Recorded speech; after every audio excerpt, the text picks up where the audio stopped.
Oops. Okay, so that's core. There it is. Okay, here we go. We're off, and it starts in 3, 2, 1.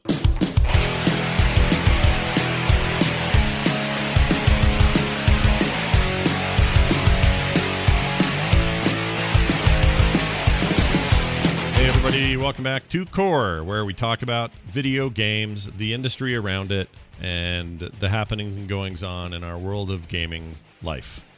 That's a sentence I didn't write, so maybe I should next time, then it will sound better. Hey, welcome back to the show. It's me and John again. Bo is out this week. Should be back next week. But no Bo tonight. We are Bo-less. So you have our axe, but not our bow in our coming adventure in the world of games. Hey, John, what's going on? How are you? I'm doing great. Nothing's going on in video games. Nobody's talking about any video games or video game this week. No, there's no particular single game that just hit the market that everybody's talking about. I mean, that would be weird. What? Oh, wait, there is one. I'm sorry. There's one. It's just been told in my ear, my left ear. The producers in the booth have just said, look, Cyberpunk came out, so you have to talk about that shit. So we're going to do that. But before we do, a quick note, a strange programming note. Both John and I sort of forgot when it was happening, but the Game Awards are happening like right now, which means I don't care so much about the awards. That's fine. I've said this before. Awards aren't really the big deal to me. What I care about is there's going to be a bunch of announcements and stuff that come out of this. And what those are and what those will be, I don't know yet. We know that Sephiroth now is in the Smash Brothers and officially has stabbed Mario. We know... What else? Do we know anything else yet? That's all I know so far is Sephiroth stabbed Mario. Right. As he should have. 2020. It's about damn time that fight happened out in the open where it belongs. But anyway, we'll see kind of what happens. There's some rumored stuff to be announced. Possibly a Mandalorian video game coming from, I don't know who, EA probably. I think they still have the dev license to do all Star Wars stuff at the moment. I'm not sure actually, but that may happen. We may get I've heard tale that again on the EA front that whatever Dragon Age 4 looks like will be shown in like gameplay footage. So that could be interesting.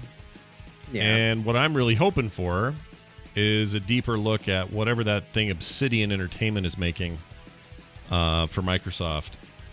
I forgot the name of it now, but it's kind of another Skyrim-y, first person whatever. But I just love those guys, so they can do no wrong in my book, and I'm really excited to see what happens there.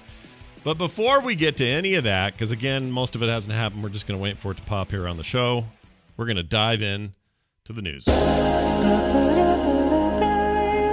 right, the big news is there's a video game out called Cyberpunk 2077, which has been long talked about. 7-8 years of development. Was announced before The Witcher 3 was finished back in 2015 when it launched. And a lot of anticipation, a lot of high hopes for this thing that's taken forever to get to us. And numerous delays. Was originally announced, I want to say officially or shown officially in 2017, I believe, at that E3. And then, and that's where we got to see gameplay, and there's like a whole sequence where you take the naked lady out of the tub, that whole bit. That was shown. So we, that was basically like, oh, okay, this is a video game. And then I think the plan was 2019, early 2019 release, I think. But then, or maybe it was late 2018 even. And then delay, and then delay, and then delay, and it got delayed all the way until this last week, or this week, I guess. We're not out of this week yet. And here it is. It exists in a form. It exists in a form of a video game that may or may not be completely baked in the oven. There might be some bugs and some problems. Everyone likes saying Cyberbug 2077, which is fine. Oh, they got a cool little catchphrase. Yeah. I mean, I did one of my own. I gave us the unofficial title of the episode, Cyberpunk or Cyberpunked. Because I feel like it's one of those two, depending on your experience. Because you're right. Depends on what oven you pull that cake out of. That game is either delicious or it is in liquid form. Well, the two liquid forms in particular, which are really pissing people off, are the two platforms it was originally developed for or announced for, which is PlayStation 4 and Xbox One. Even on Pros and Xbox One X's, these sort of half-step consoles, this thing is a mess. It's really bad. Like the video streams I'm seeing, even post-patch, when the patch fixed a lot of stuff, but that initial patch anyway, but the streams and some of the YouTube stuff I've seen is really janky and mostly comes in the form of incredibly late texture pop in and object pop and some of the usual, open world stuff like, oh, that guy's in T-pose for no reason, or this dude's gun is backwards in his hand, or whatever. But mostly it was like frame rates dropping down to nothing, like 2-3 frames during a cutscene or something. Just really, really unfinished, poor looking, bad versions of the game on those platforms. And that's a bummer because not everybody's going to rush out and get new consoles, or let alone have, a maxed out PC where they may have a better experience. But even in some of those cases, people are having different issues with different configurations. They always talk about how these guys are PC first in their development, but it doesn't sound like it's been a uniform experience on PC. In fact, I think you kind of had a weird thing to tell us about. I didn't have a great first experience in Night City. Let's dive into this because this is kind of what I want to get to before we talk about anything else. All right, so I'll start. When I got it, I still had this decision to make. I was like, am I going to play this on PC or am I going to play this on console? And the deciding factor, now that I've got a Series X under the TV, was where am I going to be comfortable to dive into a deep RPG thing? Or uncomfortable to show a man wiener on screen, depending on how you look at it, I guess, because that's a big screen in the living room where everyone lives, and there's a wiener right there for you. Hey, everybody, look at this, and it's right up there in all its glory. Right up there in all of its glory, and it's short, medium, or long glory. Those are your options. Okay, hold on. We're talking about it right now. I have to ask you. How many times did you go through the length adjuster just to watch it go? I won't lie. This is about 10:15 at night, okay? Because the game hit consoles at 10 o'clock Mountain Time last night, and I will admit, first of all, I'm doing the character creator and I'm having a blast. I'm like, oh my gosh, they get to do your teeth. This is dumb in a first person game. I'm never gonna see these teeth, but okay, let's do the teeth. And like I'm doing all these crazy options and items, and I'm like, man, they sure let you. Oh shit, that's a penis. So sure enough, you get down to this option where it says your penis, and I made a dude. I assume if you make a lady, you do some sort of vaginal deal. I don't know. You can do either. You can be a lady and still have a penis down there. This is 2077. Oh, right, that year. You can do whatever you want. You could be a dude with a vagina if you want it. I didn't even bother with that setting. So here's what I did. I cycled through short, medium, and long a few times. Not 100 times, but probably 6 times. And I ended up just going with medium. Just stuck with medium. Just a good size. Yeah. That's fine. It's the one thing I didn't want is, and you mentioned this on Twitter, I guess, is some glitches make it so that your ding dong flops out of your polygons a little bit. And yep. I don't want that. I don't want that. Well, actually, maybe I do. I want to clip that, but I don't want to be in a really important story moment and have my guy go, huh? And then just out the side of his freaking, pants polygon. But it's weird. It's so weird. And and you're right. How long before the penis mod is released? Probably already out, Benjamin. It's probably out now, or at least somebody's hard at work on it to really go nuts. Keep it in the pants? Yeah. I hope that's what they call the mod. I think what he means is like how much you're going to get a mod that's going to say, all right, I want it to be like that dude on the season 2 of The Boys. I want that guy. Love sausage. Yeah, that guy. Let's get that model in there. Let's get that going. So anyway, that was a weird thing to run into. And then also I thought, well, when I'm done with this and I can turn this away from my giant screen in the basement where anyone could walk in and look at me making a wiener, right? There's even like a bunch of pubic hair things. So it's like, do you want like a big old afro looking bushy thing? You want a little Hitler mustache thing there? You want like a full runway? Like they want you to pick all these grooming options. So I'm like, okay. And then when I finally got done, I thought, okay, well, I'm done with that. No, he's still standing there naked for the rest of your stuff. What pubic hair option did you pick? I don't remember. I think I picked the one that looked like the Arizona state flag, just a bunch of rays. Wow. I think I did something more normal, but I made sure that I got it to be the same color as my beard and hair, which is blue. So I want it to be known that my dude is coordinated and matched. Okay. So that's what you want to know. Anyway, got done with that, started the game, and never thought about it again. I don't know if is there a point to that penis other than here we are talking about it and the whole world, oh, what penis here? Like, is that why they put it in the game? Or is there some reason it's in the game? So I don't know. I haven't gotten that far. I haven't gotten to a take it out option yet. All right. I just even if there's like some sex scene in it like there was in The Witcher a couple of times, to what end is the point of making it's not like you're going to be like the first video game with a less than adults only rating that show full penetration or something or have a boner man. That's not going to happen.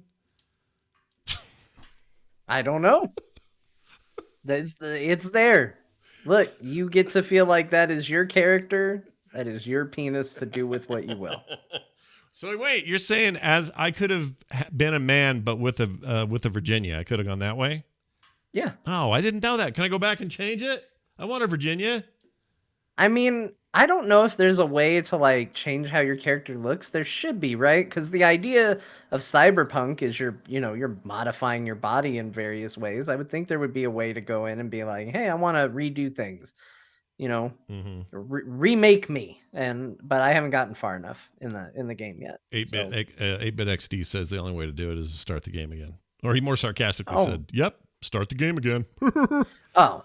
Well, yeah. I mean, that's the thing, though. They may not have accounted for that. I feel like they should have. I mean, I feel like if you go to a Ripper dock and you get, modifications on you, right, you should be able to go to a Ripper dock and go, I would like my hair to be different, and also my face and my eyes. Yeah. Give me those cool spiral eyes. There's some cool options in there. I did the spiral eyes, the black and white spirals, and they look really cool. Oh, did you?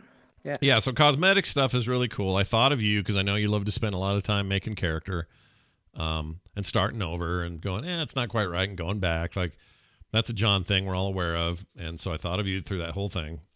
I've made the character 4 times, in case anybody's counting. See? 4 characters. Yeah. There was a naked person on my screen for a very long time yesterday. Yep. Keep the kids out of the house while that's going on so that your Virginia or your Pedro is not showing. Anyway, so there's that. And, okay, so back to the overall here. My decision was made yesterday afternoon before 6, because at 6 was the PC launch. And my thing was like, well, if I'm playing PC, I'll have it by then. And if not, I'll do the 10 o'clock thing.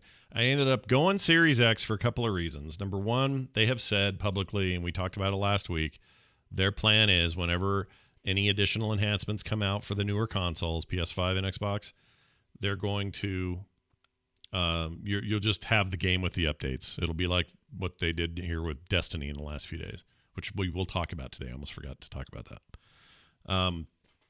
And so that made me happy. But the bigger thing was my butt will be on a couch. I will be comfortable. I can chill there. I'll have popcorn. It'll be great. That's how I like to play a game like this anyway. Super chill. I don't want to be hunched in front of my computer. People are like, well, what about control? I'm totally fine with controllers with first-person shooters. No problem. No problem at all. I've always liked it. It's not a big deal. Once you get your head around it, there are days I still prefer it because I'm just not hunched over a keyboard and a mouse all the time. So that was my decision-making. That was 100% based on that. I have to admit, I was nervous because when I went into this, I went, well, aren't I just downloading the Xbox One version of the game and not certainly not the PC version, because the PC version is going to, do all the stuff with video cards and everything.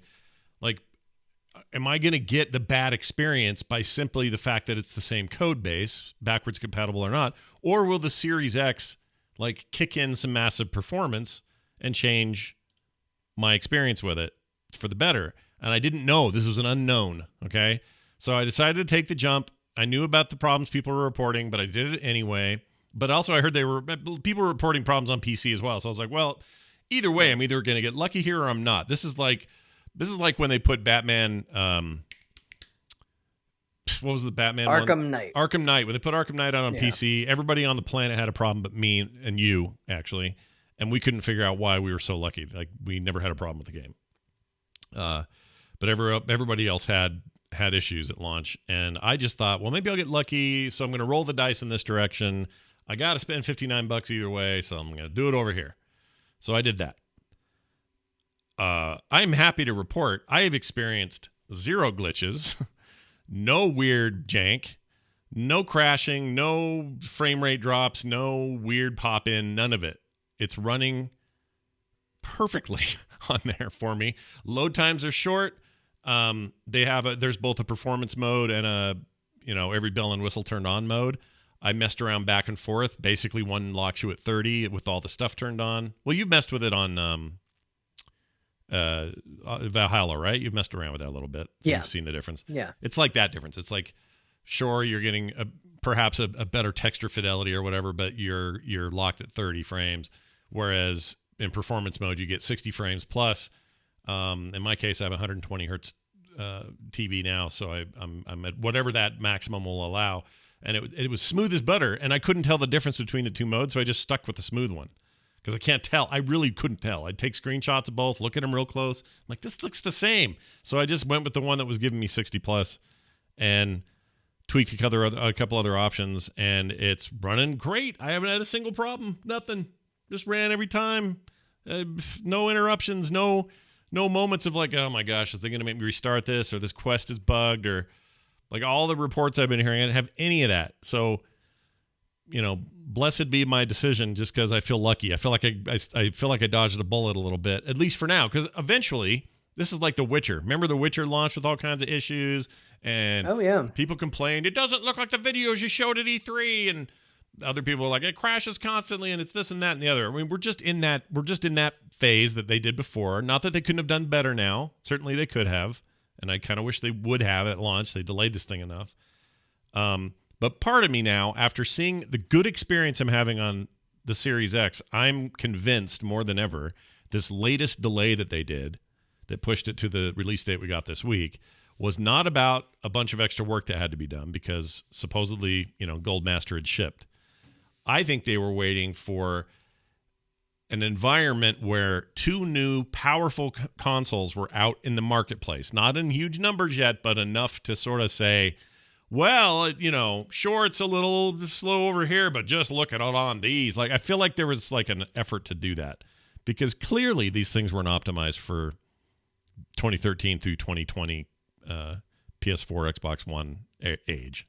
Like, just not I don't know if I would say I think that's the reason they delayed it, but I think it definitely might have been in their thinking. Because, I mean, that's the thing. If this had come out in a world where the PS5 and the Series X were on the horizon and not out, we would be having a very different talk. Oh, yeah. I mean, we still are having that talk, but it's easy for you to say, well, I'm having a wonderful experience.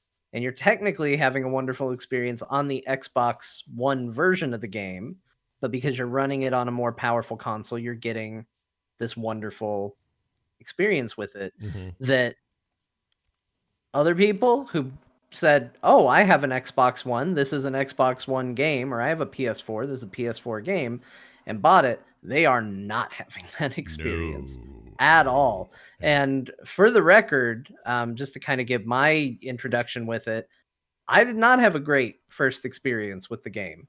I downloaded it, I booted it up, I ran the NVIDIA, hey, please run this on recommended settings. It said everything. I got into the game, and everything seemed okay. I didn't run into anything crazy at first, but all of a sudden I got to a part in the story where I'm in a flying vehicle and it lands, and I get out of the car and there's some guys that come to accost you, and all of a sudden it was moving at like 5 frames a second. It was awful. I've never seen a drop in quality like that out of nowhere. And it became unplayable to me. So I shut it down and thought, okay, well, I'll tweak some settings here and there. And I messed with it and I booted it back up. And I thought, okay, well, I'll try a different, let me try another character. Let me see what happens. And I ran into or I reloaded the save. I ran into the same problem about 10 minutes later in the game. I got about 10 minutes further in, and then it happened again. Did it seem like it was like building up with time, like a memory leak sort of thing or something like that? I do think there's some element to that because I ran into something even more peculiar after that. Okay. So I tried making, I did more tweaks. I tried making a new character. I thought, okay, I've looked, it looks like maybe this has something to do with it. I'm going to try and mess with a couple settings. I made a brand new character, went in different background because I wanted to see all the backgrounds anyway. And I chose to play as the Nomad. I'm out there in the desert and the wastes and all of that, and it's running smooth as hell. Yeah. Just great. Yeah. I'm like, oh, this is amazing. Also where I started, by the way, just for comparison, I also started out there. Yeah, it's cool. It's a cool intro. Yeah. I get into the city. Still okay. Yeah. Then it plays a little video. There's a little video when you get through the introduction area. Oh, the montage where they were out causing trouble all night. Yeah. That's narrated by a Stanley photo. Yeah. And I got that. I watched that video, no problems. It got done, and as soon as it was done, I'm trying to remember what happened. I think I needed to stop for whatever reason. Okay. Loaded it back up, and apparently I had forgotten to save. And I got that video again. Oops. That was where it started. Mm-hmm. And this time, that same video that I had just watched, unwatchably slow and jittery. Were you watching this on this is just a side technical question. Were you playing this off of a spinning data drive or an SSD drive? An SSD. Okay, so that eliminates this. Everyone keeps saying, "Are you running this on a D drive that's like a 7200 RPM Western Digital blah blah blah?" And most people are like, "No, it's an SSD drive and it's a fast one. It should work fine." And you're right, it should. Yeah. Like it totally should. So, so this is a case of literally the same experience, same content, two completely different experiences with it between load 1 and load 2. I ended up kind of giving up on it last night because I was like, oh, it's not really working great. I'll try it in the morning. Maybe there'll be new patches. Maybe there'll be new stuff. I loaded it up this morning, started playing it.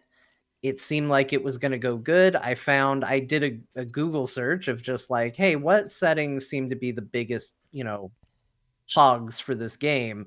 What can I tone down to get the best performance? And I read some stuff and I was like, okay, let's try that. And it started running great. It started running really, really well. And then again, out of nowhere, or no, not out of nowhere. I'm doing the lady in the bathtub mission. Yeah. And there's a part where you hide as people come around the corner. And I panicked because I was mostly focused on performance and how the game was going. And I started shooting them and I got a big shootout. And I fought way more guys than the game intended me to fight, I guess, at that moment. And I got wasted. I got shot. The game loads. Yeah. And once it loads, now it's stuttery and awful again. Oh no. Was going smooth as butter before. Once it reloaded, that save fell apart for me. So I was like, ugh, okay, this is not playable for me. And I ended up trying it through GeForce Now, which is what a lot of people are doing that have been in this situation.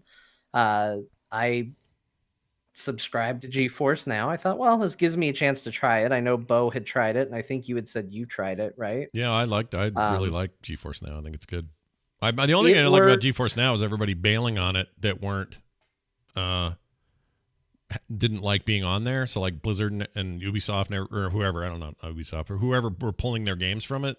That annoys me, but that's not an NVIDIA problem. That's everyone else feeling like they're getting hosed. So other than that, that service is rad, and I'm glad to hear this is an option for you. And how's that run? Is it looking good?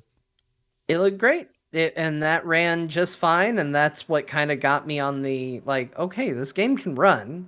It isn't, this game is just not going to run on machines. Like, this game will run. There's presumably something I can do.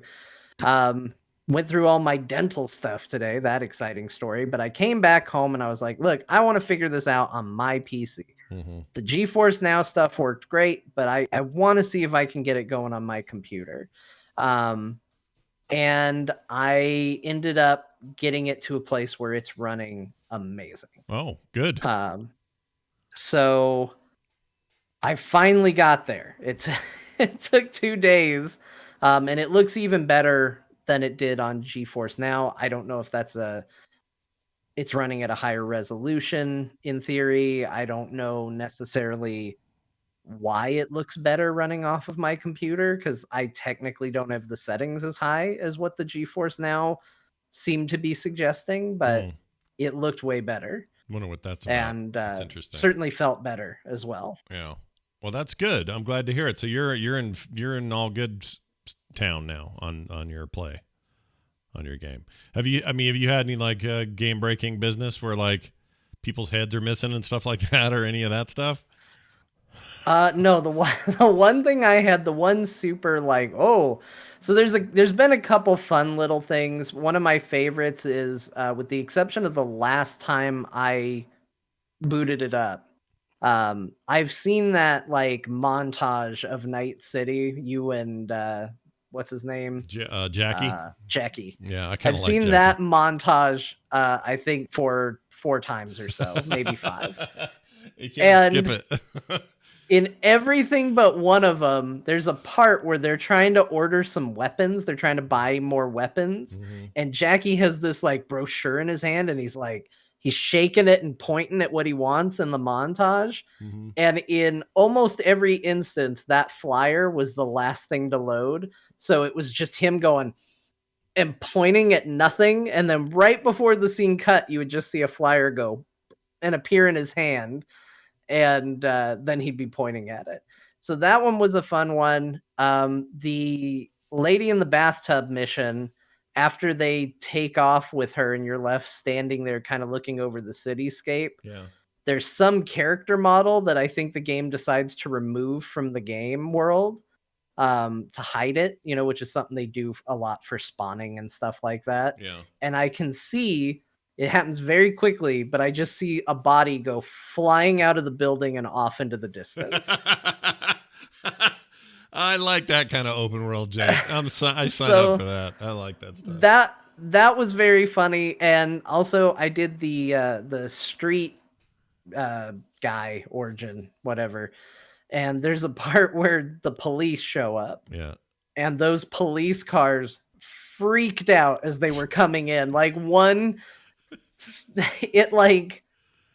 it would look cinematic and accurate if it didn't clip through a wall to get there. There's like a big pillar in the middle of this parking garage, and it went through it, but it went through it with like this very stylistic, flourishy spin, and then just kind of snapped into place where it was supposed to appear. Yeah. And that one was really good. That one actually made me laugh a lot because it looked ridiculous. But overall, I think there was a scene where Jackie was supposed to have a gun because he was making gun hands, but there was no gun in his hand. Yeah. Other than that, nothing that's gonna be awful. The frame rate I couldn't tolerate.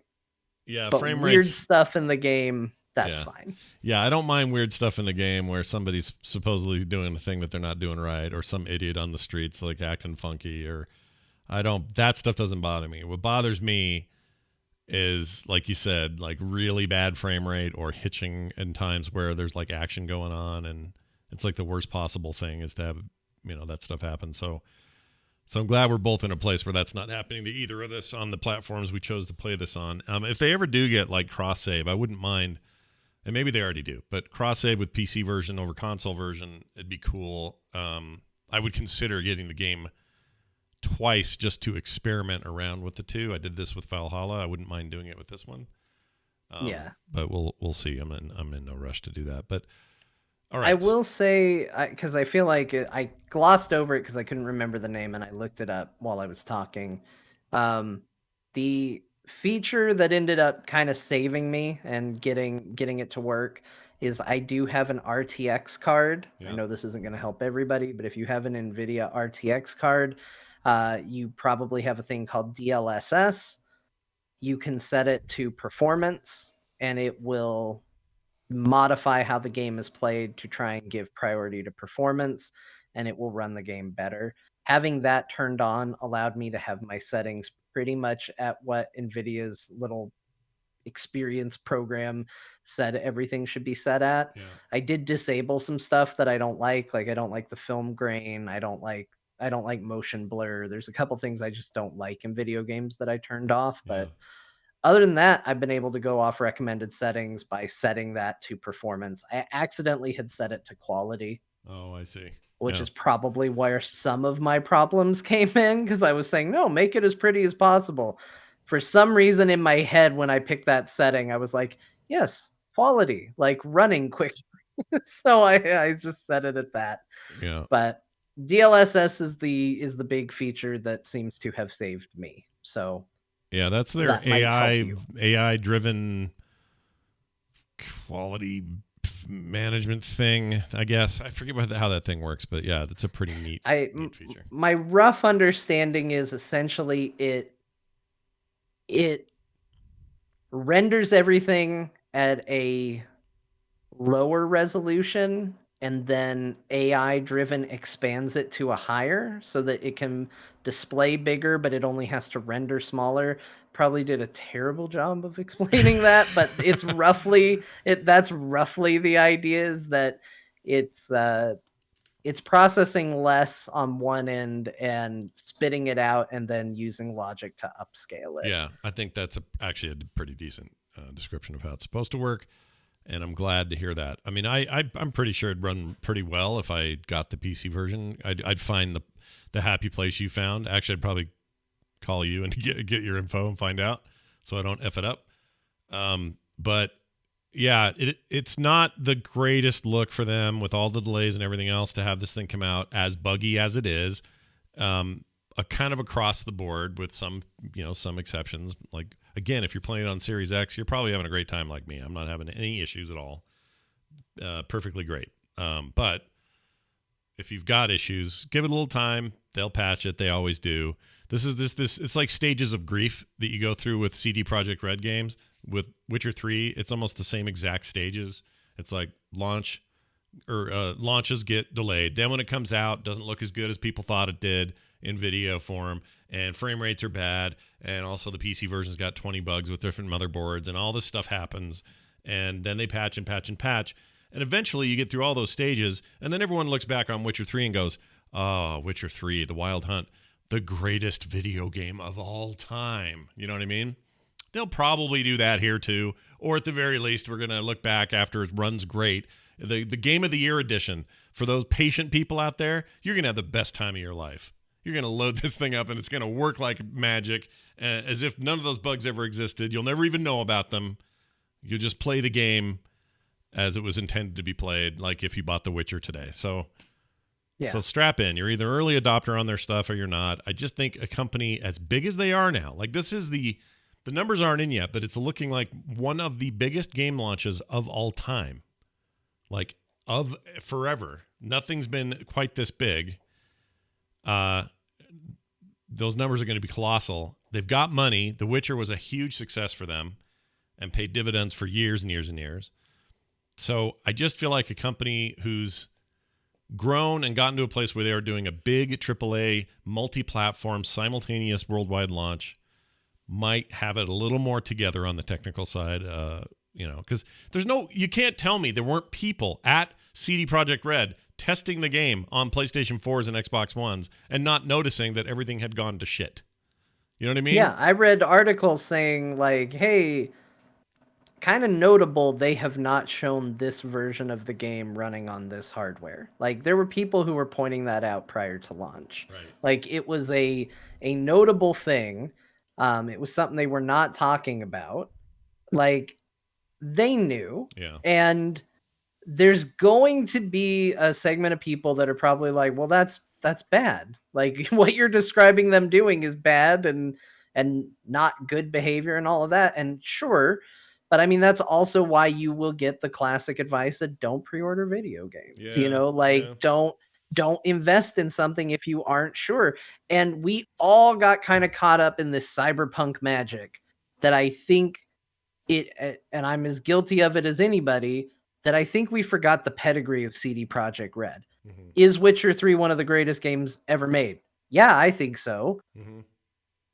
Did it come out bug-free and working great? No, it absolutely did not. My first memory of Witcher 3 is friggin' Roach dry humping a fence in the background of one of the early cutscenes in the game. And spoiler alert, he still does it. I played that game a month ago, and if you look out the tavern window, there's Roach just going at it on a fence while you're having a serious conversation indoors. Well, after this penis stuff and the creator, maybe now we can look back on that horse thing and realize that it was intentional. They always meant him to be humping fences. Yeah, he's always going to get that fence. Yeah. He loves it. It seems like maybe that's it. Their pedigree is not that they put out these stellar, amazing, bug-free games. There's very few video game companies that get away from that. I mean, I would say, people always accuse me of being too big a fanboy of them, but that's fine. Yeah. Like, if Last of Us 2 had come out and was a buggy mess, I'd be surprised, because Naughty Dog is not particularly known for putting out extremely janky, messed up games. Right. Like, that's just not their pedigree. But I don't think you can actually say that about CD Projekt Red. No, I don't think you can at all. I don't think they have that pedigree, but I think we treated them like they did. Yeah, and I would argue the closest analog for this game for me anyway is like GTA 6. If I'm to compare it to another modernish game that, is like this scope and everything. And that game was full of bugs when it launched. Red Dead Redemption 1 and 2 had issues at launch. I feel like the more ambitious the game is, the more we should park our expectations, because ambition often leads to complexity. Complexity leads to this kind of stuff. And I'm not, again, like John said, and I'll reiterate, I'm not excusing companies clearly to deliver it this year was a financial reason. It had to be, because this isn't, I don't think it's baked yet, not fully. It's maybe baked enough by somebody's definition, and that someone is probably a dude in a suit at CD Projekt Red who needs to, check their quarter 4 financials. I don't know. But that's all fine. I understand it's part of the business. But the other part of the business is the more complex the project, the more we can expect issues. And if you don't get issues, it's usually because it was a game that didn't have pressure on it to launch in a certain window or within a certain time frame. Sometimes that time frame's years, and you end up with really polished products. Blizzard's been known most of their existence as a company who puts out something polished and finished and as bug-free as possible. And I think for the most part, they are very consistently that way. Shadowlands is a great example of this. That thing shattered PC records of its own. They already have the record for Diablo 3's launch of 3.3 million PC games. It's a PC record. And Shadowlands shattered that at 3.7 million pre-sold before anyone played it. And that's a big deal for a 15-year-old game, and also a lot of expectation during freaking COVID town, where everybody's working from home to try to launch that thing in good shape, and they did it. Like, they really did it. It's got, there's stuff around the edges, but that stuff gets patched out. I was going to say, as perfect as, perfect as Blizzard launches normally are, I will say this. I've run into bugs in WoW before. I'm not going to pretend it's bug-free. Shadowlands is the first time I've submitted bug reports. I've done it twice. Did you do it? To me, it is the buggiest thing they've put out. Did you do it in Revendreth both times? Because Revendreth that's the only place stuff breaks for me. I hate it in there. I don't hate it. No, I had, there's a quest I had, this is really oddly specific, where I have to invite some people to a party. Yeah. And in order to do that, I have to meditate. And when I'm in the meditation world, my ability to auto attack does not exist anymore, which makes what should be some very simple fights that they then ask you to do. I had to fight 5 things, Scott, and it took 15 minutes to fight all 5 of these things because I couldn't auto attack. It was all rogues need auto attacks. Only. Yeah, you're freaking melee in that game. You have to auto attack. So what wasn't fun. So I submitted a bug report for that one, and then the other one is I've had a fairly regular. It's happened to me 3 times where I'm on a flight path and it goes to drop me off, and the game just locks up as my character's about to get off the mount. and I have to completely close WoW and reopen it. And then when I do, it's done 3 different things. The first time I just fell into a white void for a while until I suddenly fell, I'm not making this up, into the Barrens in Azeroth and died. What? So did you record that was the That's first amazing. time. You should have recorded that. That's so good. The second time was the exact same thing, but this time instead of the Barrens, I just died in the void and then woke up still in the Shadowlands at least. Mm-hmm. And then the most recent time was in Revendreth. And instead of falling into the void, I appeared well above Revendreth, falling through the air into the ground. Oh, crap. Which I actually survived because I was a rogue. But yeah, so it's not, I mean, obviously it's never 100% perfect, but servers were up, like the core service worked.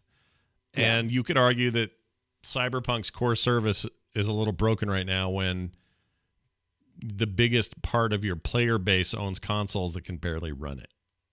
Yep. You know what I mean? Like, that's just bad. So I guess we'll see what the future holds for patching and updates and stuff like that. They say that they're, hard at work, of course. They had a day 1 patch that already fixed a ton of stuff that we didn't even know about. And I'm sure more is coming, but I'm having a great time with it. Like, game-wise, the game itself is my kind of open world game, and it plays a lot like this. I don't know if this will put some people off or not, but it reminds me of Deus Ex, which Deus Ex probably reminded a lot of people of the source material, which was probably Cyberpunk for a lot of tabletop people when they made those games. But it's very Deus Ex in the way it works with like implants and just the kind of things you can do with those implants and the way stealth works, and it's all very Deus Ex sort of coded for me.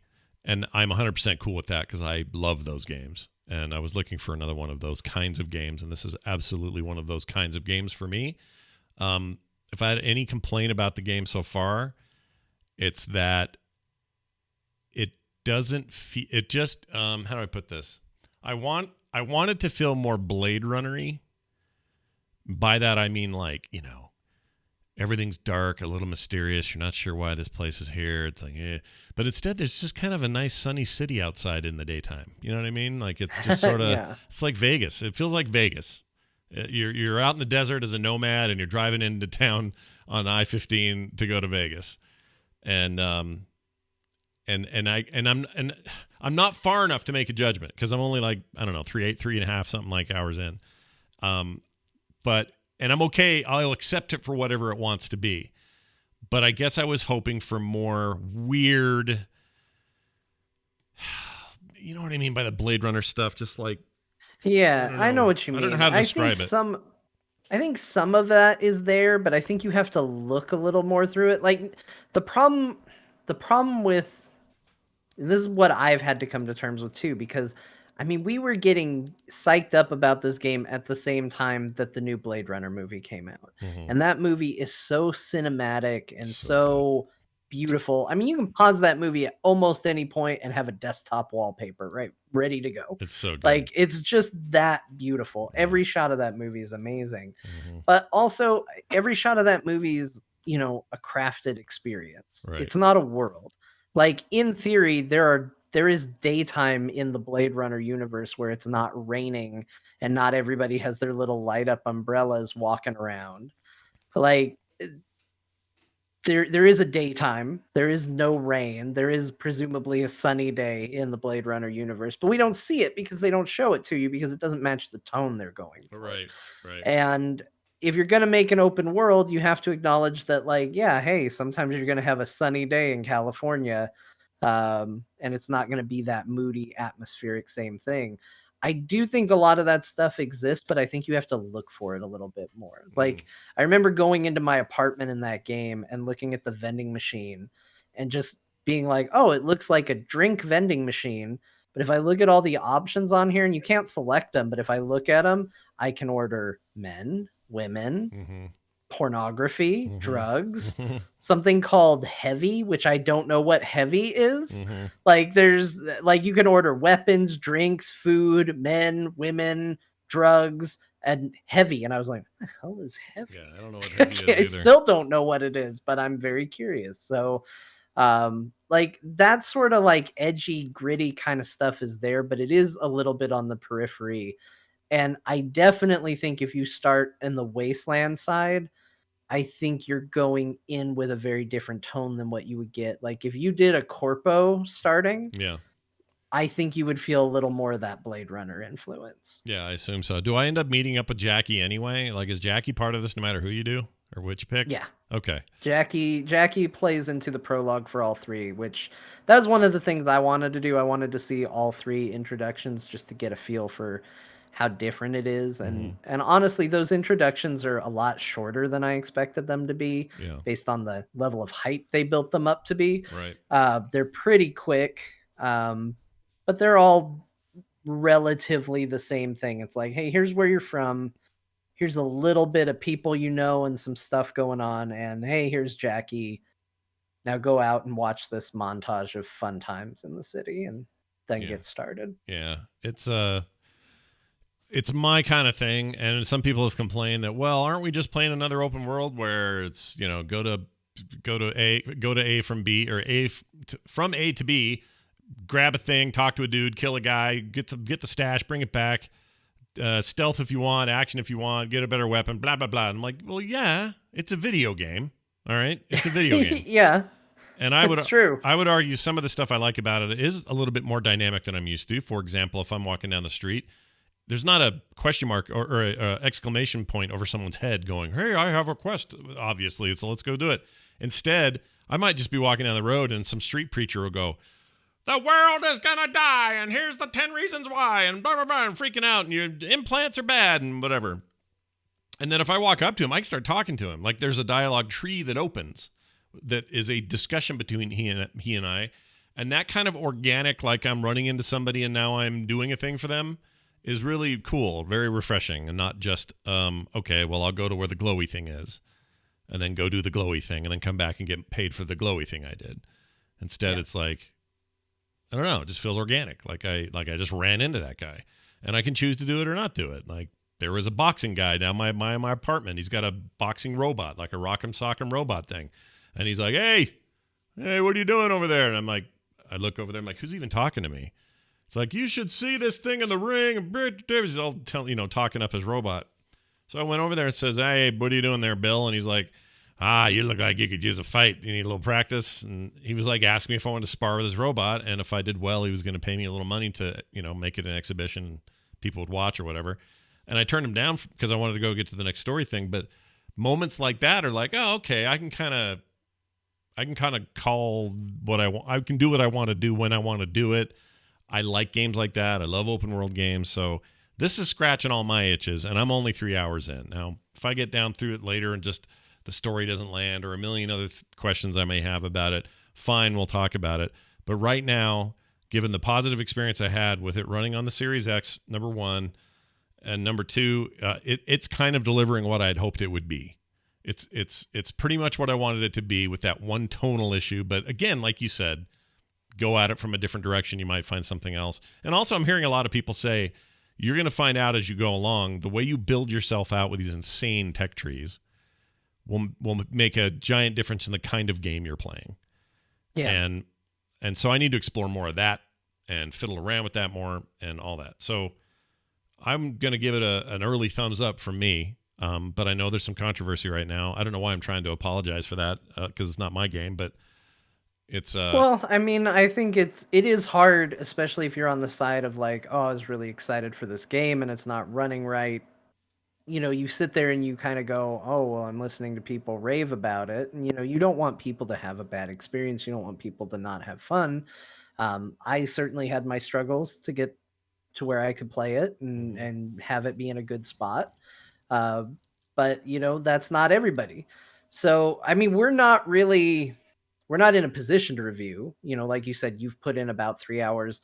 I've put in maybe a little more time overall, but because so much of it was restarting and going through all that beginning, right. I'm probably not even as far as you. I got to the guy who wanted me to fight his robot. I fought the robot. Oh, who won? He said he lost to that thing. I don't know why. That thing was a wussy robot. I beat it up. Yeah, the other thing I would say, and again, this isn't a complaint. I don't think the combat's all that difficult. Generally, like either the melee or the shooting or any of that, the stuff's, but it feels good. So I actually don't care that I'm tearing people to pieces when I go do a mission. Like, it's fine. Totally, that's a good thing you brought up. I want to say this. I know you're playing on console, so I hope this doesn't make you sad. This game plays like a PC game. You can tell that these people are heavy PC fans, because I started with a controller on my computer and I was like, man, I'm really having a hard time shooting some of these guys in the combat training. Like, I'm missing a lot and I'm just struggling with it. I was like, I'm going to try mouse and keyboard and just see how this game plays. It played so much better, and that's not usually the case. I've usually fallen into the camp you're in, Scott, where it's like, I'll just play it with just give me a controller. Like, I would much rather have that controller. But this was one of the first times in recent memory where I've gone back to keyboard and mouse and gone, you know what? I can tell somebody designed this with this at its core. Not to say controller is bad, but it felt really, really good. That's interesting because what was I going to say? The Witcher was terrible. I hated it on keyboard. I couldn't do it.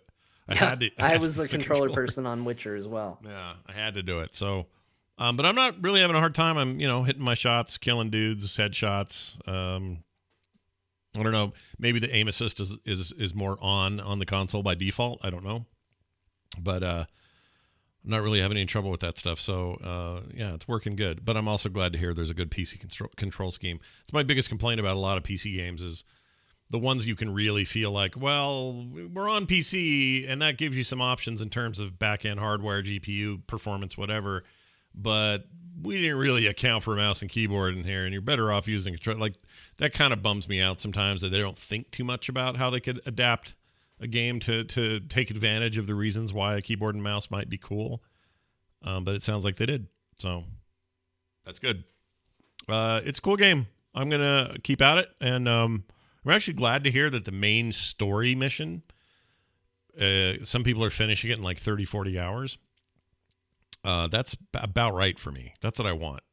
And then I'll get your DLC and I'll, play all your side content and do your other side missions and build my dude out and make a ton of money. And supposedly they've got some multiplayer component coming. It sounds a lot like GTA Online to me, but in this world, that could be really cool. Running this dark contract shit and in a cyberpunk world seems like a really fun way to extend the life of the game. But a 30 or so to 40 hour campaign is right about where I will stick with it to the end and not bounce off too much.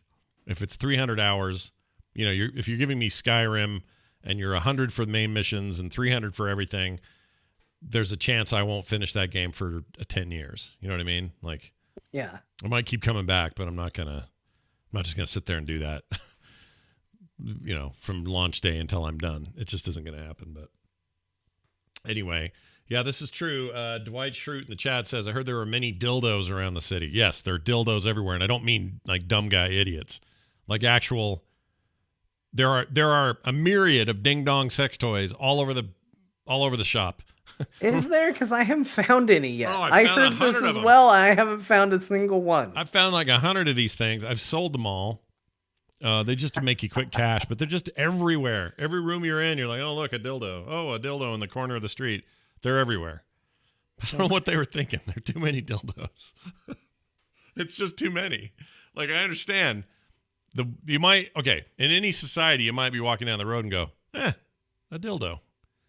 And then you can tell your friends and it'd be the one time that happened to you. In this game, dildos for miles. I mean, to be fair, Scott, your D&D character literally has one in his inventory right now. Well, yeah, but see, it's just one, right? It's one. It doubles as an umbrella, too, I believe. The dildo in the entire game, or in the entire D&D campaign, I have in my bag. So come and get it if you want it. Nobody wants it. You're the only one who wanted it. Nobody wants it. Anyway, what else can we say about this game? Mike, it's good. It's good. I feel like so much focus has been on the bugs, and I mean fairly. It's not like they don't exist. It's not hard to find. 100%. Yep. But I think the crux of the game is good and entertaining. It is an open world game. If you expected a revolution unlike anything else in this world, like it's an open world game in a new unique environment that doesn't get explored very often. So I think there's a lot of merit to that, but I'm having a lot of fun with it. I can't wait to kind of do a deep dive in it. I know I'm going to end up getting into it once I kind of find my stride with it. Yeah. I'm still sort of trying to figure that out. I will likely make another character again and start fresh now that I'm kind of done with messing with the technical side, because I need to immerse myself in the game to some degree. And when you're worrying about, well, what are my settings? Is this going to work? Is the frame rate about to dive? You're not paying enough attention. And so that's probably going to be this weekend, is me really just like digging down into it and checking out the game for what it is. Yeah. So I'm excited. Same. This weekend's going to be a ton of play on that thing, and I'm very much looking forward to it. The other thing I would say about it is, if any of this has put you off and said, "Ooh, I don't want to play it broken," just keep your eye on Reddit, and the company itself will put out patch information, and when they drop something big, you'll see it, and you'll go, "Oh, lovely." I'll just go ahead and talk about this now real quick. So we talked about Destiny 2 last week. I got kind of into it again, more than ever, actually, weirdly. I again playing it on the X, and it was, at that time, just the Xbox One version of the game, just, ported up or whatever. Just compatibly playing on the Series X. Playing fine, looked great, no problem. It's good, out there playing, doing whatever. But then somebody in the community said, "Scott, they're putting out a giant patch on Tuesday that will take it all current, give it X and S, enhanced stuff and all that. PS5's getting one too, so hey, check it out, brand new, kind of brand new upgrade." And I thought, well, we'll see, because it already looks pretty good. I don't know what they're going to do here. Went and downloaded it. The patch didn't take very long, just kind of updated itself. Piece of cake, got in, and it's now running at minimum 60 frames. There's 120 hertz mode. It's running that really well. It's just smooth as butter. It looks amazing. There's a bunch of added effects. There's some ray tracing going on. The game looks incredible now. And so I sat and played that. Get back into that. If you do, we should go on strikes and stuff. Me and you go on strike. Yeah. No more, actual strikes. But I did a bunch of random strikes with strangers. I did a whole ton of content solo, and I understand why people think that game's in a good place right now. It's pretty rad. I really like the whole, I'm running around and I hear a beep and I look on the ground and there's a little probe thing and I click it and it says, we gotta take down this warlord. He's hoarding a bunch of stuff and he's causing trouble in this sector. Go get him. And it's just like these little quest missions that are just around. It feels like I'm playing a little bit like I'm playing shooter Warcraft, which isn't a shock, I'm sure, because that's kind of what this game always was, right? But yeah, I love that feeling, that loop of like, all right, I'm gonna go get the guy. I killed him. Oh, sweet, he had a chest. Oh my gosh, I got amazing new arms out of this guy. Sweet, let's put those on. Like that loot loop is strong right now, and it feels great even at the stage I'm at, which is like way early in this thing. And I didn't pay a dime for it because it's on Game Pass, all of it. No more Brian. No more Brian's. John's. We've done away with them. John's thing about Destiny always costs you $60 to get back into it. I think we may have finally found a way out of that. It'll just Thank goodness, because that game was always so expensive. I agree.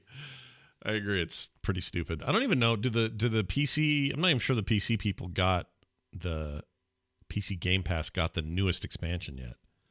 But weirdly, it's on the console, so I don't know what that's about.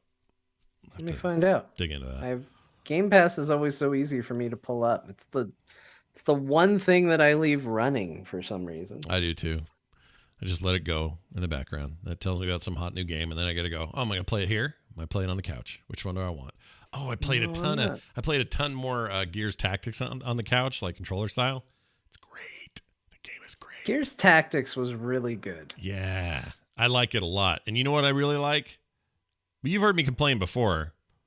My only real hang-up with the XCOM games is the stupid underground management crap. And I know some people love that stuff, all right? Yeah. Need more room. Oh, better put a power station here so you can power the room next to it. Oh, it'll take a while for the thing to happen. To me, those all feel like weird mobile game mechanics, and I don't like them. I've never liked them. I like to get out and have the tactics. Let's go fight. Let's get some cover. Let's take out the aliens. That's when I'm having fun, which is why I really like Chimera Squad, because they do away with a lot of the niddly-fiddly in the background, and then you just kind of go and get tactical. Gears Tactics does that as well, but it keeps the depth with like drops and stuff in between missions. So while you're out there, you killed a bunch of dudes and you happen to come back with a bunch of upgrades for your weapons and your armor. And so the upgrades and the progression stuff comes back from doing the missions, and then you assign them out and, you know, give them who you want to give them to and decide who should get perks. And, oh, this guy leveled up. Let's go give him his stuff and get his, you know, his tree going or whatever. Like, all of that stuff is still there, but it's presented in this much more straightforward way. And I don't feel like I'm playing a freaking life simulator like I do when I play XCOM. So I really like it. I don't love all of it. I need the customizable characters. I need the not campaign structure. That's the one thing that I didn't like about the new XCOM, that I didn't like about Gears Tactics. It wasn't the end of the world, but I need those characters to not be whatever their name is, you know. But I need it to be my friends. They were so memorable. I need it to be. Yeah. I need it to. I don't need it to be old guy and old muscle guy and young muscle guy. I need it to be all my pals that I have created in the game, or various interpretations of characters. I need someone that looks like just this gaudy red and blue wastelander psycho looking guy, and I need to name him Peter Parker with the nickname Spider-Man. Like, I need to put that in the game. That needs to just be the reality. Like, that part's very important. Do I need power management and to make sure I have all these upgrade centers? No. I want the gear upgrades, and I want that part, and I want the character customization, and I like the ability for the characters to socialize if that's something they can do. Well, there is that option to you can edit a ton about those characters, but you're right, there's still always going to be, you know, Muscle Man Frank wearing, you know, he might be wearing pink armor because you're screwing with him, but you don't rename him. You don't make him look like Bo, like, and then name him Bo. Like, I get it. I totally get it. And you've spent a lot of, I mean, that, for the record, most people play a lot of XCOM by doing the stuff at the base and then get the hell out there and fight. John spends a lot of time with his characters. I do. More than most of us do. And it's fine. I think that's great. And they've spoiled you now, and that's good. Like, I mean, that would be great if I could make my own Gears. I would love that. Maybe down the road in a sequel or something, they'll let us do more, but as a tight little focused sort of thing, and the actual tactical gameplay is really good. Yeah, like, they nailed that stuff, and it was good enough to make me go, I'm going to keep playing it in spite of not having the things I want. Yeah, so I'm going to beat that thing. That looks real good on consoles right now. It looks great on PC. It's totally worth playing. Anyway, I was heading somewhere with that, though. Where was I going? I don't remember. What we've been playing. I don't know. I guess we could do that now. Oh, Game Awards are still happening. Can we do a quick check? Anything updated? Anything crazy? I guess there was a Dragon Age trailer. I mean, this is going at the same time that apparently Disney and Marvel are announcing anything. So when we get done here, I mean, we're going to have trailers for Loki. Apparently there's like some trailer business for Obi-Wan. I'm seeing something about Unreal Tournament Warframe weapons trailer. I don't know if that means Warframe weapons in Unreal Tournament or Unreal Tournament weapons in Warframe. Yeah, but if I had to guess, it's the other way around, where Warframe's getting some classic Unreal Tournament stuff, you know, flat cannon and whatever. They do have good guns. I like the Unreal Tournament. Oh, I love, dude, Unreal Tournament's probably, I mean, if I'm talking like sheer amount of play and how much fun I had with my friends at the time, I think UT was maybe number one. I played the shit out of Unreal Tournament, like to a disgusting degree, to the point that most of my anger that I have for Fortnite is aimed at Epic for having so much success with it that they stopped development on the new Unreal Tournament they were working on. Freaking F Fortnite for that.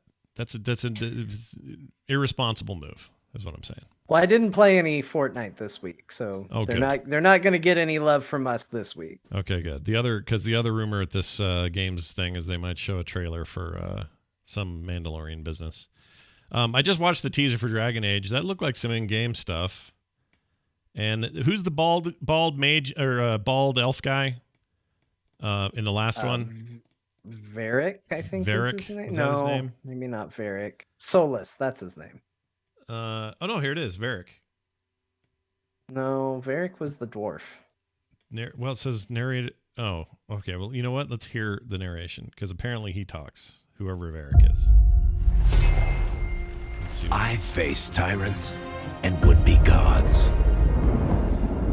Seen friends lose life and limb. Is that the little? That's the little. He's not really a traditional dwarf. He's like a little sexy man dwarf. Well, you say he's not a traditional dwarf because one, he doesn't have a beard, and two, he's not extremely Scottish. Yeah, that's basically what I'm saying. I mean, I liked him. He was cool. But in the tail end of this, demons, dragons, darkspawn, even the Dreadwolf. No, not this one. Oh, here it is. Oh, it says even the This is your story. Okay, it says even the Dreadwolf, and then it shows the bald mage dude as if he's turned coat. Yeah, there was a whole thing about that. So I never played the DLC in Inquisition, but I mean, there was a whole big thing, and I didn't understand. That sounds like most of my life. It's a huge, big thing. Didn't understand it. All right. I'm excited though, because whatever. I love RPGs and I love fantasy RPGs, and I really like. Occasionally, I really like something that Dragon Age did. So maybe this third one will be like, oh my gosh, amazing. Do you think they'll show any? Do you think we'll get any kind of like preview of any kind of new Mass Effect business or no? I don't know. They've got that remake coming out, which they really need to show footage of, besides just what looks like high quality loading screens. So I don't know. Sorry, a new Perfect Dark just announced, another new one. Well, another Perfect Dark. Maybe it'll be a game series we can fondly talk about. Yeah, again. this is all right. Microsoft owns Rare now, so coming day one of Xbox Game Pass. Let's see, Game Pass trailer from The Initiative. What do we know them from? The Initiative. I don't know. Games. Let's see. Home of The Initiative. Let's see. They are. I guess this is a Microsoft-owned studio now. It doesn't say anything about. Yeah, they're just they're like this is like Sony in one of their studios. That's who these guys are. But it doesn't say what they've done. They just say tons of back experience. Oh, and they're also in Santa Monica. Fighting with the neighbors. Anyway, we'll see. We'll see what comes of that. And now I guess you probably also heard the announcement that new Warhammer 40K rat game sequel thing, but it's a 40K one. That's going to be Game Pass exclusive. So at least at launch, I think. So I'm ready for that. I'm going to play that. Get no complaints from me on that. Yep. I happen to have Game Pass, and that sounds fantastic. I think it's called Dark Tide. Dark Tide. Yes, there it is. Dark Tide. As opposed to Rabbit Tide, or what's the other one? Vermintide. Vermintide. Rabbit Tide. It's just a little yelling rabbits. I could use more rabbits in my life. Ubisoft's awful quiet on the rabbit front. What's going on with that? I'm good. I didn't understand why people didn't like them at first, but now I live in a household that has an 8 and a 9-year-old. Oh, you have your own rabbits then. Yeah. And I get why people are not into the rabbits. Yeah, you have your own rabbits. That's what that is. That's well, yeah, but they also watch the show, and I hear just coming from the living room way too much. I mean, they're better than the Minions, but not by a lot. Not by much. All right, now this. Other stuff we played. I did want a quick discussion on Torghast. We're both enjoying WoW quite a bit. I did hit 60 this last week and did all my stuff and chose my thing. I went with Night Fae because, man, the Druid stuff for Night Fae is awesome. And I'm playing a Druid, so that's what I chose. Anyway, I really like this expansion a lot so far, and I really like where I'm heading endgame wise, but I want to talk about Torghast, which looked like it was going to be the big endgame thing for a long time, and it still, in my mind, is and probably will be. I'm of two minds. I think it's both rad and under-tuned for length. And not that I need everything to be 3 minutes and I'm done. But those go on sometimes. I wasn't sure I was going to make the show on time, John. I was in the middle of a Torghast run that was pushing 48 minutes. Yeah. And it was a low level. That's I'm not long. even like some high level one. I'm still doing stuff where I haven't even got to where I get to save Jaina or whatever. Like I'm just doing a regular old Torghast run, and it took forever. Now I'm really enjoying it while I'm doing it, but part of me thinks they can tune this for length and make it a little bit less of a long thing. I don't know what the happy place is. I don't know what the sweet spot is, but I think they can find it, and I hope they do because I think it's cool. I wouldn't mind how long it is if I felt the reward for running it was worth my time. Yeah, but there needs to be more. I don't think it is. Yeah, I think the biggest problem I have with Torghast is it is incredibly fun to go in there. I don't even mind being in there for a really long time. Like I don't raid anymore. I don't do dungeons for the most part. I've done a few here and there, but I'm not going to be running mythics, I guess is what I'm saying. Yeah. And for me, like that content is extremely appealing, and having it be, long and something you can run regularly is just not very rewarding. It's like, hey, you can get legendary item crafting materials from this, and it's like, okay, well, I guess there's a thing in this expansion called the Great Gate. Yeah. And the idea is that it's this thing that you get to open once a week if you complete 3 objectives from this list. And the objectives are defeating bosses in raids, defeating mythic dungeons, and winning rated PvP matches. And it was a real bummer because to me it became this thing of like, this is what Blizzard considers WoW players to be, one of these 3 camps, and none of those 3 camps apply to me anymore. It's not me either. And so I'm kind of in that spot where I'm trying to come to terms with the fact of like, oh, well, I'm not in the demographic for who they're making this game for in some ways. Right. Doesn't mean I hate the game. I still like the leveling experience. I still think there's cool things in there. But because that's where their focus of rewards and that, full complete loop of get better gear, equip it, have higher challenges, all of that, it's contained to really just those 3 areas of the game. I thought Torghast might become a 4th pillar of that.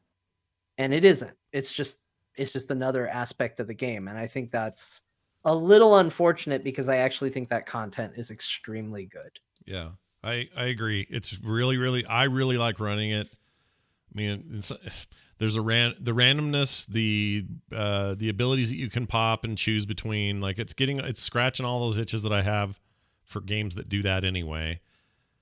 The rewards aren't great on the other end. I'm early enough where I'm just still sort of doing it because I'm questing. This is still part of like getting my rune carver guy and all that.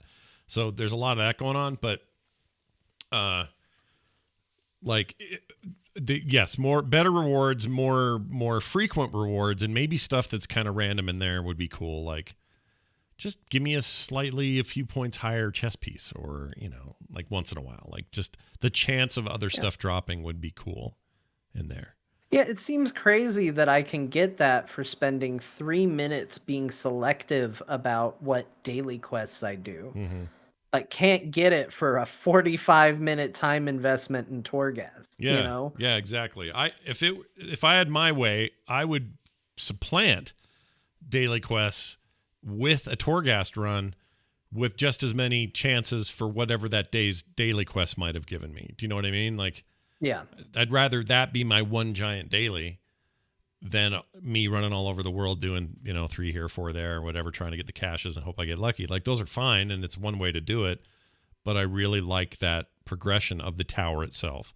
So I don't know what the future of that is. I don't think they've got it in a perfect place yet, but I really like the underpinnings of it, and I think it has huge potential to be even better and better and better with future patches and updates. I just hope they are on the same page as me, because I really like it. I really like it a lot. Okay, there's that. I also played a game that you should play. All right. Oh, okay. I played it. My number one thought coming away from it was, I just played a John game. And the game is called Haven, Haven, Haven. Out now on everything. Switch, PC, all the consoles, Game Pass, it's everywhere. And it's a I don't know what to even compare this to. So what you would really like about it, because I know you kind of like these games, it's this relationshipy RPG. It's about this couple who are stuck. Their ship is stuck on some weird ethereal planet they didn't plan on being on, and they're just sort of barely surviving there. And they have to live on these freaking apples that they found out, these wild apples they call apple dews, and they have to eat everything they eat is apple dews. And anyway, you have all this dialogue between them and decisions to make about how you're going to respond to something she says or something he says, and you can kind of answer for both of them. And it's telling this whole story about why they're there, why they're together. It's got all this lovey-dovey crap in it. And then when you go outside to actually do like video game things, you fly around the grass like this like blue ethereal future planet grass in third person with each other, and you can switch between each other at will. And you do it like you're skiing on the grass, kind of like Flower. Remember Flower?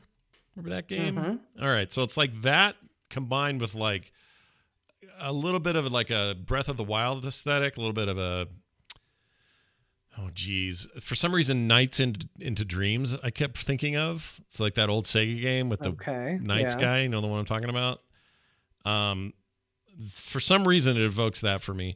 But you go out there and you collect different stuff. You have different missions. You're trying to find your way around. There's a bunch of exploration to figure out and quests to do, but not in a like open world sort of way. It's all pretty linear.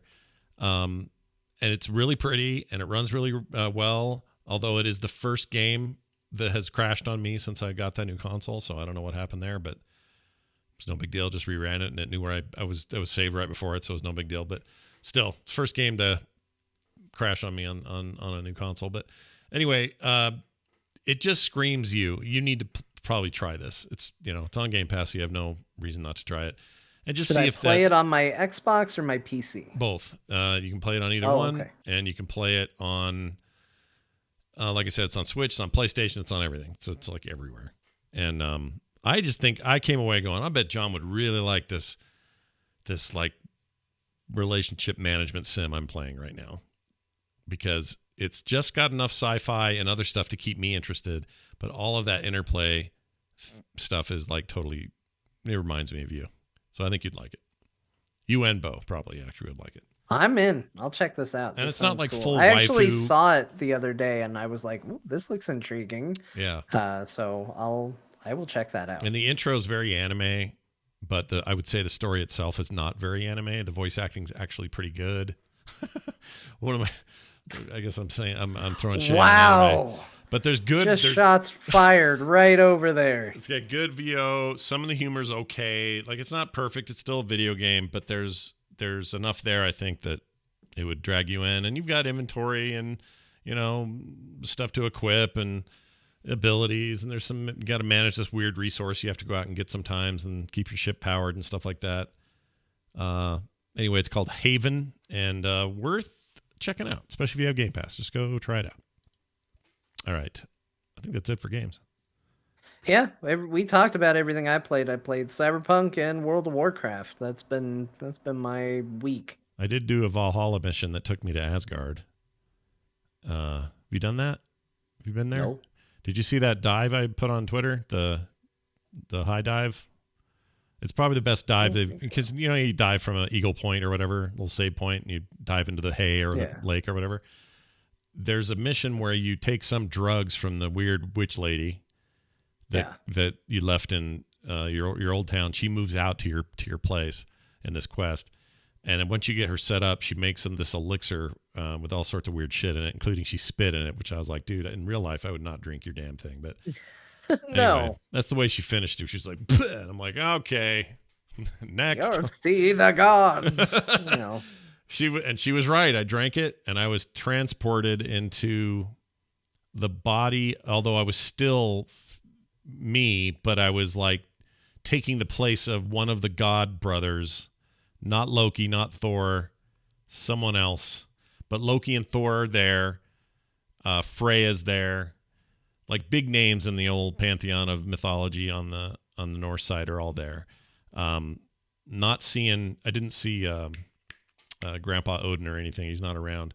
But we're in Asgard, and we're up in this huge throne space above the city, and then down below the Rainbow Road thing just extends way out, and the Frost Giants have busted through.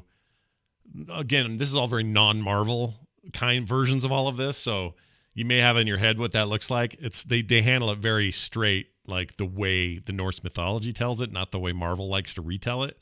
So it's very different. Thor's not gonna stop me from picturing it the Marvel way. Yeah, you'll still do it until you see it. I do the same thing. But when you get out there, you run all the way down that Rainbow Road, which looks a lot actually like Ragnarok's fight on the road on the bridge. It's pretty rad.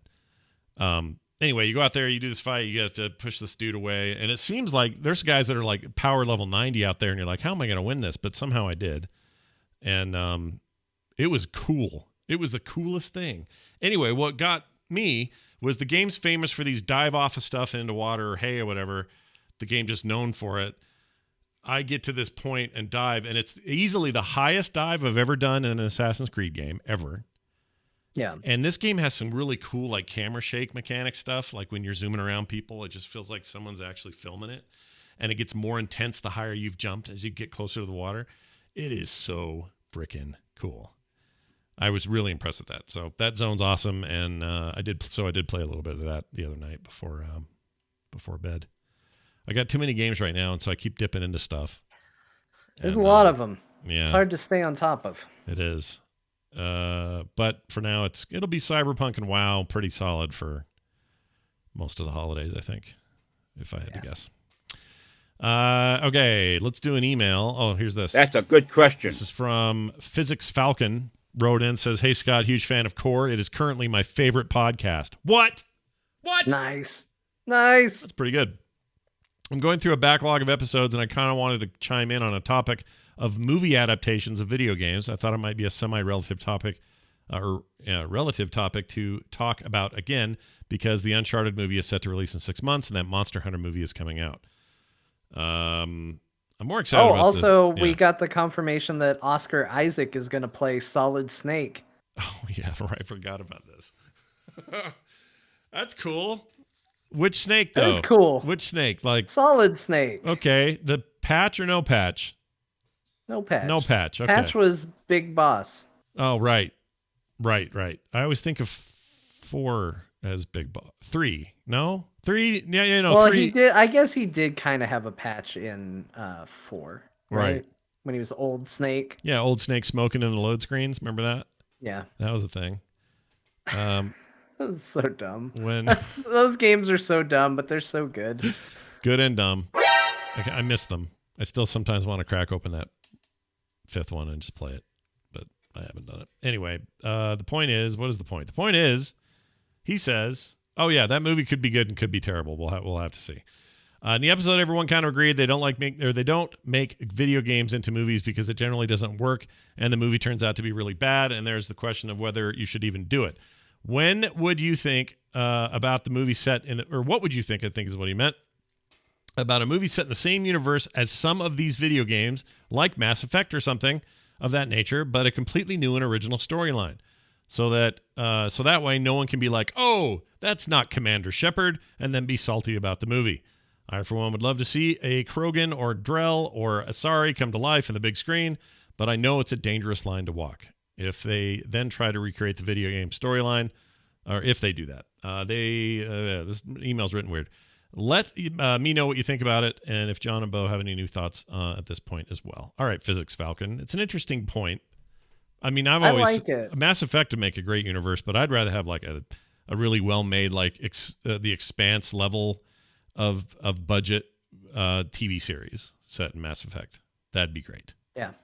But stay away from the story from the games. I'm with what they're saying here, because as soon as you start to do this is the story of the game, you're going to draw those comparisons. It's why I'm really curious to see how The Last of Us as a TV show is going to work, because they are telling that story, but maybe they'll make some twists on it. Who knows? You're going to see a reinterpretation of it.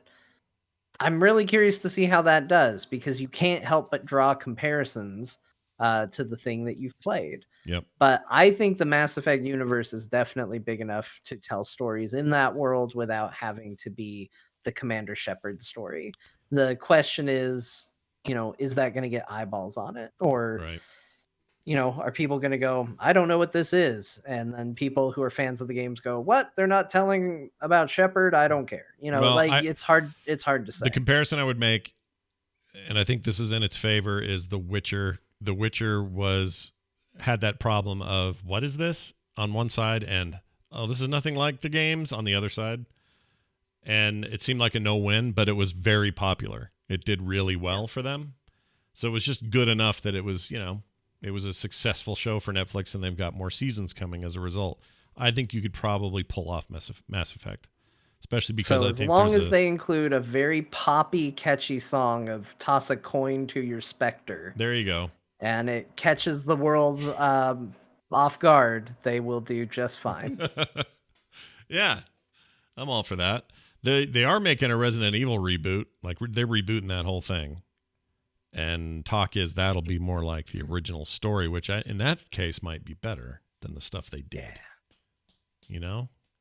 I can't help it. I get excited. I'm apparently such a Resident Evil fanboy, especially for the old stuff, because they're like, hey, we're talking about the mansion and Raccoon City. And like, there's evidence somebody posted, and they're like, hey, this restaurant, this diner is normally called this. They've changed it to the name that's the same name as the diner that Claire goes into at the beginning of Resident Evil 2. And that's all I needed to hear. I was like, what? Yeah. Oh my gosh, I'm ready for this. I just want more and more of that cheesy Resident Evil 2 business. It's so good. Yeah, I'd be in. I love every second of it. Jill! Barry! Both those things. That's what I want. The Adventures of Jill and Barry. Make it happen. Yeah, whether it's the awful audio of the first one or the extremely cheesy audio of the second one. Yeah. Where Leon gets grabbed by the foot and he just goes, no! Yeah, these were pretty bad. By 3, they were starting to work it out, and it was less cheesy and more too self-serious, which is kind of where it is now. But I miss the cheese, I have to admit. Yeah. Although there's some pretty good cheese in that remake of the third one we played that you watched me play. Oh yeah, those remakes are solid. Yeah, I love those. Those are pretty solid. Do you think they'll do that? Huh? You beat that remake. You should feel real proud of yourself. I did. There wasn't some second disc bullshit going on. I didn't have to play it twice. Yeah, I mean, you're 50% of the way through too, so well, I still own it, so who knows? One of these days, may just dust that thing off and play it. I don't know. We'll have to see. Only if John's there. I'm not doing this on my own. Are you kidding? Hell no. I've learned my lesson. I'm not doing horror games by myself anymore. That doesn't exist. It's not an option. Or at the very least, I have to have a chat room, but I can't do just me in a room. Why would I do that to myself? What is that even when about? When are you going to play more of the Alien game? I watched you stream that. We didn't ever talk about that on the show. I know. You played, what is it? Alien Isolation. Yeah. Also on Game Pass, by the way, but I owned it on Steam. Yeah, so I was playing that with my daughter, and she would watch, and we'd just get a little freaked out together. And we only really got far enough to finally see an alien. Like, it took us forever. That whole first 2.5, 3 hour stream or whatever, it took that long to get to an alien. But at that point, we had to save and get out. That was like Halloween Day, and we haven't played it since.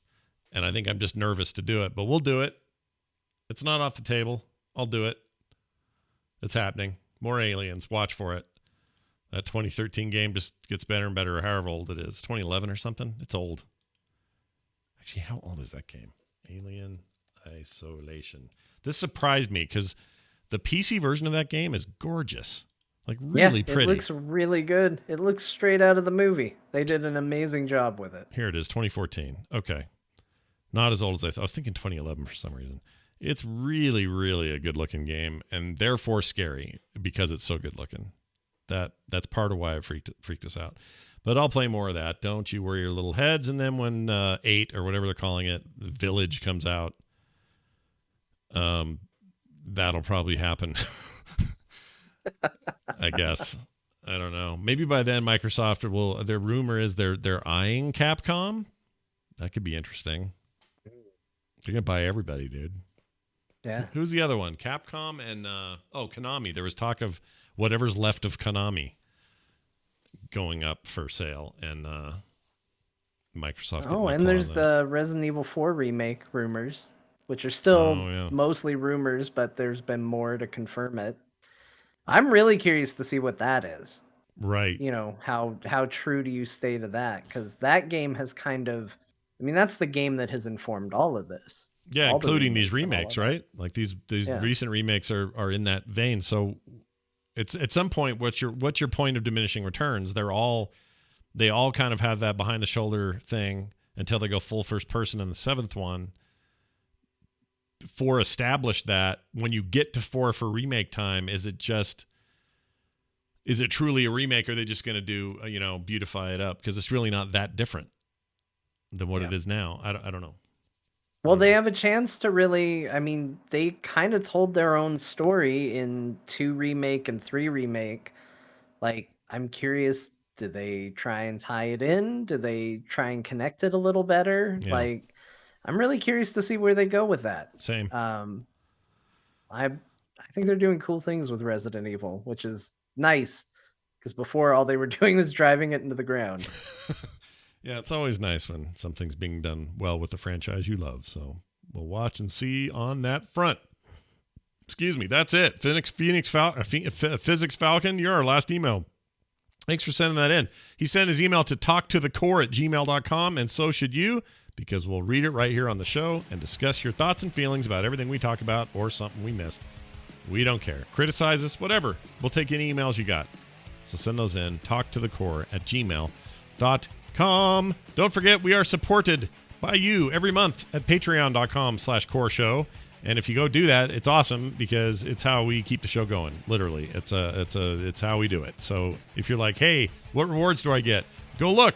It's right over there. You do get some bonus content you don't get any other way. You'll get that tonight if you're a patron. And if you're not, well, you won't.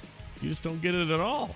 You just get the main show. Want extra stuff? Check it out. Patreon.com/core show. Everything else is at frogpants.com/core. John, anything you want to add? Any kind of wisdom? Any kind of amazing final thoughts that you might have for the listening audience right now? Jack in, everybody. Oh, all right. And don't tell your mom. Nope, that doesn't. I don't know what that means. But only responsibly, in the privacy of your own house. Yeah, right, dude. Don't do it. We don't want you doing it in public. But jack in anytime you want. Jack into us next week. We'll have another show. It'll be back to Wednesdays, I think. Or is it Thursday next week, too? I don't remember. I think it's Thursday next week. Oh, because I had you say you needed 2 weeks? Yeah, I think so, but I'll double check, and it's either Wednesday or Thursday. So we'll let you guys know. Yesterday I had a thing, so that's why it's today. Anyway, we'll let you know. Keep your eyes on the prize. Have a great weekend. I hope you're one of the people playing the game well in Cyberpunk or otherwise. And we'll talk to you then.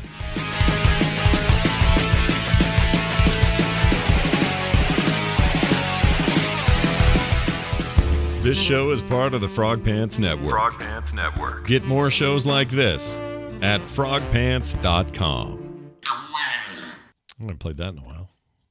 Go away.